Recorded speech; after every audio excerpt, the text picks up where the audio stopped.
você, aliás, antes de mais nada, uma boa tarde a você que nos acompanha aqui no Band News. Bom, como você sabe, o Brasil tem mais de 13 milhões de desempregados. E hoje costuma ser o dia de renovar os esforços na busca por um novo trabalho. Aconteceu hoje em São Paulo, ou acontece ainda hoje em São Paulo, um mutirão do emprego realizado pelo Sindicato dos Comerciários. São oferecidas 4.000 vagas para mais de 20 empresas, por mais de 20 empresas no caso, o dobro do que a primeira versão disponibilizou. As vagas estão aumentando, mas a procura também.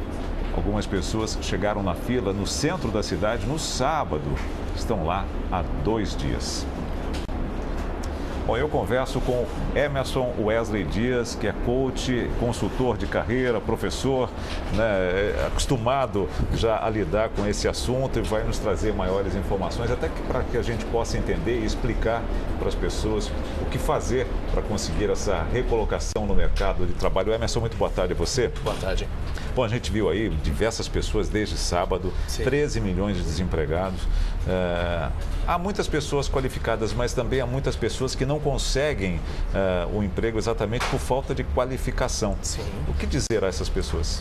Olha, especialmente em relação a esse mutirão que a gente viu na matéria, né, é um mutirão do comércio, então vendedor, né, um pessoal que está ali mais que sabe conversar bem, por exemplo, né, que já tem a possibilidade de vender alguma coisa. Muitas vezes as pessoas têm um certo preconceito, né, falam assim, olha, o cara não deu certo na vida e virou vendedor, né, e não é assim, né, o vendedor, embora ele não precise de uma qualificação universitária, por exemplo, né, uma competência técnica universitária, mas se ele for uma pessoa agradável, simpática, que conhecer de um produto ou de um serviço, ele já está qualificado para ser um vendedor. E você, como vendedor, você tem comissão, né? Você tem um salário e isso pode te capacitar para outras profissões, que, aliás, se não acontece venda, nada de fato acontece nas organizações, nas empresas. Então, esse trabalhador que tem menos, né, condição de uma formação universitária, menos capacidade técnica, ele pode começar, por exemplo, com um tipo de trabalho de vendas, né? Que é o que está vendo aí fortemente no comércio, né? Segundo semestre, já começa a se aproximar aí Dia dos Pais, daqui a pouco tem, né, Dia das Crianças, depois tem Natal, e a tendência é que no segundo semestre as vagas na área do comércio aumentem. Então, quer dizer, procura talvez uma vaga nesse segmento, que eu acho que tem mais chances, né? Uma melhor expectativa. E depois, ao longo do tempo que você vai recompondo a sua renda, né? O seu nível de renda familiar, enfim, você consegue se capacitar e desenvolver algum tipo de outro treinamento, outro conteúdo. Porque, de fato, né, cada vez mais o mercado exige qualificação para todos, né? Infelizmente ou felizmente, não sei dizer uma resposta exata, mas cada vez menos pessoas qualificadas têm mais opções de trabalho, né? Inclusive, esse cargo de vendedor também não é um cargo desqualificado, não, é um cargo alguma. altamente qualificado, exatamente por essa personalidade, essa correto, condução que a pessoa exato, tem, né? Acho que o vendedor, eu digo assim, ele não tem uma formação universitária, né? Você não tem um curso de você vai me formar vendedor, né? Mas ele precisa de uma qualificação técnica. Agora, uma pessoa que é empática, uma pessoa que consegue, né, cativar, ele já é naturalmente um bom vendedor. Então, quer dizer, eu já começo a criar uma certa possibilidade de ascensão social, de carreira, numa coisa que não precisa de uma formação universitária. Basta eu, por exemplo, conhecer bem um produto, né, entender daquele produto e conhecer de gente, né? E conhecer de gente, não necessariamente você precisa fazer um curso de psicologia, né? Você pode, com a própria vida, aprender, né? Quem gosta do quê, quando os olhos brilham em relação a um produto, a um serviço, você vai captando esse tipo de sentimento, né, e vai desenvolvendo, vai aprendendo a vender. Você pode ser um pedreiro, você pode ser um arquiteto. Se você não conquistar o cliente, você não vai vender. Você é vendedor sempre, né? Sempre. Não tem como largar dessa profissão. Tem, exatamente. Um garçom, né, você pensa, você vai a um restaurante e o garçom te mostra, né, o tipo de prato que tem ali, o tipo de bebida, trata você bem, sorri, né? É muito mais gostoso você ser atendido por esse tipo de profissional do que por aquele que só faz o básico, né? Que te mostra o que tem, o que não tem e pronto, acabou. Então, quer dizer, o vendedor também, um garçom também é um vendedor. Emerson, em relação a essas pessoas todas que estão procurando, não só só essas também, aquela gama de 13 milhões de pessoas. Como é que elas devem se preparar para buscar o seu emprego, para a sua recolocação? Porque há muitas dessas pessoas, né, que, obviamente, tiveram problemas, foram mandadas embora, ou então deixaram os seus empregos, e agora estão retornando, tentando retornar ao mercado de trabalho. Como elas devem conduzir para isso? Olha, por exemplo, uma coisa que é muito básica, mas que muitas vezes as pessoas não fazem, é, por exemplo, ter a documentação em dia. Né? A pessoa vai buscar o emprego e não tem o RG, né? Perdeu, não fez boletim de ocorrência, não tirou segunda via, não tem comprovante de endereço, ele não consegue ter um currículo, por exemplo, atualizado, às vezes um currículo mal feito, mal escrito. Então, são coisas muito básicas que às vezes a pessoa fala, poxa, estou procurando emprego. Aí você fala assim, me manda um currículo, eu não tenho, vou fazer. Quer dizer, se a pessoa ainda vai fazer um currículo, é porque ela está num passo antes de procurar o emprego, né? Então, se você não está trabalhando, eu acho que você tem que manter lá uma pastinha atualizada com seus documentos, um currículo, né, atualizado, e está sempre procurando oportunidades, sempre falando com as pessoas, nas comunidades que você participa, se você vai a uma igreja, se você vai a um clube, se você vai jogar futebol com os amigos no sábado, qualquer coisa que você vai fazer que tenha gente, vale a pena você conversar e dizer, olha, estou procurando um trabalho, né, sei fazer isso, gostaria de fazer aquilo, né, tenho predisposição para trabalhar. Você vê um dia como hoje, né, um dia que está em São Paulo super frio, chuvoso, e tem pessoas na fila desde sábado porque estão procurando vagas. Esses caras estão de fato aptos, né, estão buscando. Muitas vezes não tem qualificação, mas tem muita vontade e muita determinação. E isso faz toda a diferença, inclusive numa entrevista de emprego. Né? Eu posso não ter qualificação, mas se eu tiver boa vontade e mostrar que eu estou afim, faz toda a diferença para quem está buscando. Quando você diz qualificação, Emerson, não necessariamente é a qualificação para aquele emprego ou é uma qualificação geral? Porque muitas pessoas se predispõem a uma vaga, mas elas nunca fizeram nunca tiveram nenhum tipo de oportunidade de trabalhar naquele ramo. Né? Exato. Eu entendo que você tem dois tipos de qualificação, né? Uma qualificação técnica, que vai depender da profissão que você está buscando. Então, uma qualificação técnica para um pedreiro. Ele tem que saber, né? Fazer ali, assentar tijolo, fazer coisas que são inerentes à profissão de pedreiro. A mesma coisa que a competência técnica para o advogado. Né? Se ele não conhecer Constituição, lei, fica difícil ele ser advogado. Então, isso é uma competência técnica, uma qualificação técnica. Você vai buscar num curso, né, numa universidade, num curso técnico, enfim. Agora, você tem outra competência que é a competência humana, né? Que é aquilo que não é a habilidade técnica adquirida na escola, que é o que a gente chama de soft skill.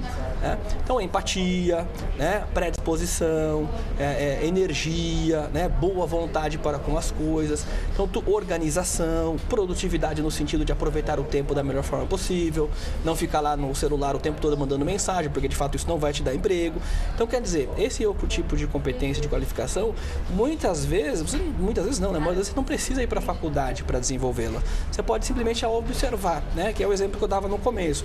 Um garçom que só faz o básico, te oferece a comida, é uma coisa. Um garçom que te atende bem, que sorri, que talvez faz um tipo de brincadeira que percebeu, né? Que você está ali com um bom humor e faz um tipo de brincadeira que você gosta, ou não é aquela brincadeira que invade, né, o teu espaço, ele percebeu isso. São habilidades também, né? E são competências que numa entrevista fazem toda a diferença.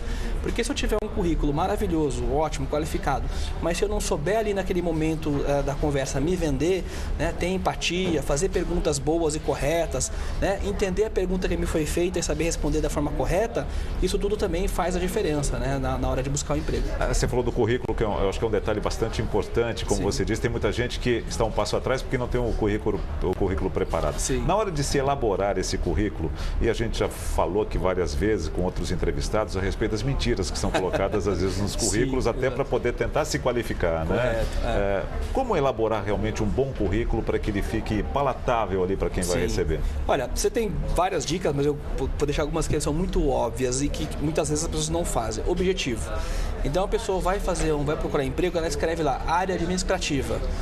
Área administrativa é uma coisa que é muito abrangente. Agora, se eu colocar, eu quero ser assistente administrativo, eu quero ser auxiliar administrativo, eu quero ser coordenador da área administrativa, eu quero trabalhar no contas a pagar, no contas a receber, aí você já começa a ser mais específico com o que você está buscando. Por quê? Porque do lado do entrevistador também é difícil, né? Quando você recebe um currículo e olha para ele e fala, pô, mas o que esse cara pode fazer na minha organização? Agora, se você disser para ele exatamente o que é específico, fica mais fácil para ele te encaminhar. Então, acho que o objetivo é um ponto importante do currículo que muitas vezes falta. Erros de português é uma coisa que assim, é muito frequente, né? E uma estética, um currículo que não tem estética, ou seja, a pessoa começa falando que ela trabalhou na empresa X, aí ela pula, coloca várias outras coisas, depois que ela volta na formação universitária, depois ela pula, volta na outra empresa, quer dizer, tem que ter uma estética, né? O objetivo, as qualificações, o que você sabe fazer, as competências, a experiência, as organizações que passou e principalmente contato. Às vezes a pessoa não deixa lá o número de celular atualizado, não deixa um e-mail atualizado. Então, quer dizer, como é que você vai encontrar essa pessoa, né? Então, eu acho que são essas dicas que vale a pena a gente olhar. Tem muita gente que se preocupa com o tamanho do currículo. Sim. Ele realmente é um complicador, se ele for muito raso? Não, eu acho que ele tem que ser objetivo. Ele tem que ser objetivo. Eu gosto, por exemplo, de currículos com uma página. Por quê? Ninguém lê currículo com 2, 3 páginas, né? A pessoa recebe um e-mail, olha, eu estou te indicando aqui um amigo meu e tal, e manda lá o e-mail. Quando você olha aquele e-mail que tem um anexo, tem 3 folhas, você já desiste de ler. Agora, se ele tiver uma folha e esteticamente agradável, é mais fácil, porque você bate o olho, encontra o que você está procurando e diz sim ou não para aquela vaga. E se ele tiver uma coisa que eu chamo que é a objetividade, muitas vezes você não tem aquela vaga no momento, mas você sabe de alguém que está procurando aquele perfil. E aí você encaminha, olha, aqui, eu recebi um currículo que pode ser interessante para você. Por quê? Porque uma página todo mundo lê. 2, 3 já diminui, né, a condição do leitor. Então, quer dizer, objetividade. A gente pode pegar o exemplo, na televisão, no rádio, as propagandas duram muito pouco. E as pessoas vendem. Vendem apartamento, vendem curso de inglês, vendem viagem, vendem geladeira, vendem tudo. E vende em 30 segundos. Por que eu, profissional, não consigo me vender em uma página? E lembrando que o currículo é a porta de entrada para a segunda etapa, que é a entrevista. Quer dizer, se eu já vou mal no currículo, dificilmente eu vou ter a segunda etapa, que é ser chamado para uma entrevista. E não adianta fazer com 2 cores, 3 cores o currículo, né? Com florzinhas, nada disso, né? A não ser que seja uma vaga, por ser uma vaga, sei lá, de artista, né? Uma coisa assim. Eu acho que tem que também fazer essa leitura do ambiente. O currículo de um executivo é diferente do currículo, por exemplo, de um engenheiro elétrico, né? Ou de um torneiro mecânico. Quer dizer, são posições diferentes. Não tem melhor ou menor. Elas são diferentes. E o leitor também vai ler diferente isso. Então você tem que saber fazer essa leitura do ambiente e saber se você pode ousar um pouco mais ou um pouco menos. Geralmente nas áreas de marketing, pessoal de agência, pessoal que lida com muita criatividade, o pessoal é mais aberto para esse tipo de currículo mais inovador. Mas nas áreas administrativas, áreas comerciais, o pessoal é mais tradicional, mais conservador. Então, quer dizer, faz o básico bem feito, que você tem mais chance de ser chamado. Teoricamente, o RH, a pessoa que vai fazer essa análise, ela é abrangente, né? Exatamente. Exatamente. Tanto é para o marketing quanto ela para o torneiro mecânico. Exatamente. Né? Então, e essa leitura é importante, né? Quando você lê um currículo e vê, poxa, esse cara tem o que a gente chama de fit, né? Ou seja, ele se adequa àquela vaga, você tem muito mais chance de ser chamado para uma entrevista. Então é importante você fazer essa leitura. Vou mandar meu currículo para quem e para qual vaga? Se eu souber responder essas 2 perguntas, já fica mais fácil elaborar o meu currículo num modelo que seja agradável e que encaixe para quem e para a vaga que eu estou buscando. Ou seja, você precisa ter essa especificidade, né? Precisa ser como um Lego, precisa encaixar, né? Se não encaixa, vai ser difícil ser chamado para entrevista. Você falou do objetivo ali, de ser objetivo até no cargo que você quer. Sim. Mas muitas vezes a gente também não sabe. A gente sabe que o cargo é para tem aquela pretensão, administrador de empresas, você quer. Sim. Como você ser tão objetivo assim, tão específico? Eu acho que daí cabe a investigação, né? Por exemplo, se você está sabendo que a empresa anunciou uma vaga lá no site, a empresa colocou o cargo, ela colocou as necessidades que ela precisa. Então, quer dizer, se eu olho aquilo e vejo que eu sei fazer aquele trabalho, então eu posso construir o meu currículo para encaixar naquela vaga, que é o trabalho de investigação. Por isso que eu não gosto muito dessa ideia de você mandar currículo para 1000 pessoas. É mais efetivo você mandar 1 para 1, você pergunta para qual vaga você está mandando. Por exemplo, se eu converso com você e digo, olha, lá na Band News está precisando de alguma coisa, você diz, olha, está precisando lá de assistente de câmera. Opa, se eu sou um potencial candidato, eu já mando para você com a posição assistente de câmera. Por quê? Eu fiz uma investigação prévia. Eu não posso simplesmente encontrar você na padaria e falar, olha, está aqui meu currículo.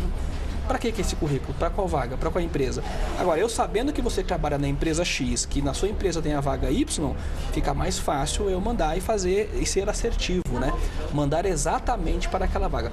Por isso que vale a pena você fazer a investigação ao invés de você ficar mandando 1000 currículos. Ou seja, um currículo específico para cada empresa que você for mandar e não um currículo único para todas, né? Eu adoro essa ideia, porque você trabalhar o seu currículo para aquela vaga aumenta as chances de você ter a aderência com aquela vaga.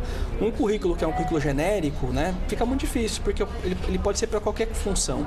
E geralmente quando é para qualquer função, você não mexe com a memória de quem está lendo o currículo. Porque quando você coloca uma coisa que é específica para aquela vaga, e o cara fala, poxa vida, aqui na empresa tem essa função, eu sei quem precisa, aí ele te ajuda. Quando ele dá uma coisa que é genérica, é mais um currículo na pilha que vai ficar lá.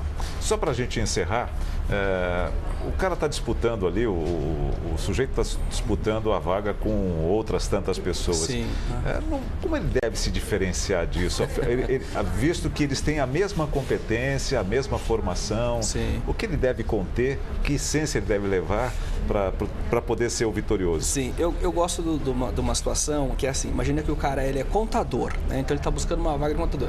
Mas se ele é contador e tiver, por exemplo, uma formação em gestão de pessoas, ele já tem um diferencial em relação aos outros contadores.